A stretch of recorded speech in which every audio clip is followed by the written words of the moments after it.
Hey, what's up guys? This is Anthony from Anthony's Customs, and for this review we're looking at the Robin figure from the Batman Classics old TV show Adam West, the 2-pack one. There's Batman. I'll be doing him in his own review. There's a quick side-by-side so you can see what they look like.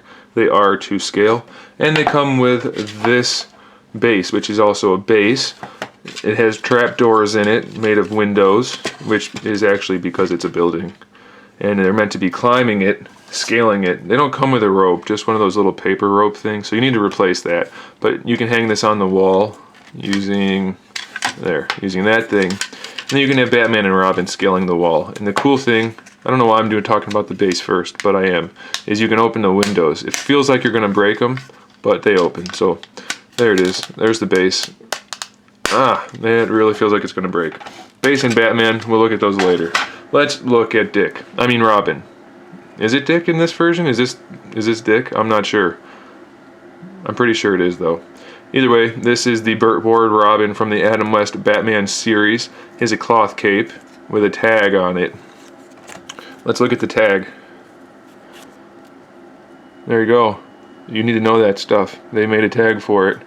They didn't make it terrible either, so you have to get some knives out or some scissors, blowtorch, cut that off, because it's pretty silly. You don't want that in there. But the cape does have bendable wire in it, but they didn't really connect it very well. It doesn't go all the way up to the neck, so it doesn't help at all.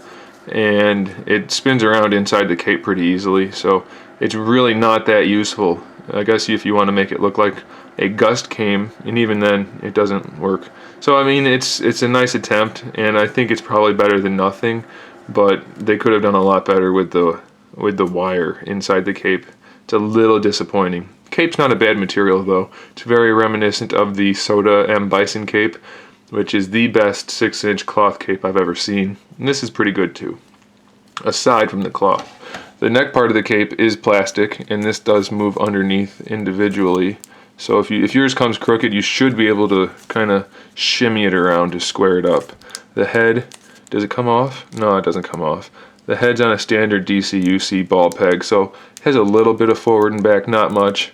A little bit of swivel, of course, all the way around. I'm just kidding. And the head looks kind of like Burt Ward, well enough, or close enough. I'm not going to complain. There's a little bit of shading in the hair. Paintwork's decent, so I'm okay with it. He's got all the little yellow thingies there, the Robin thing, new sculpt work all the way around on this guy. Paintwork's okay.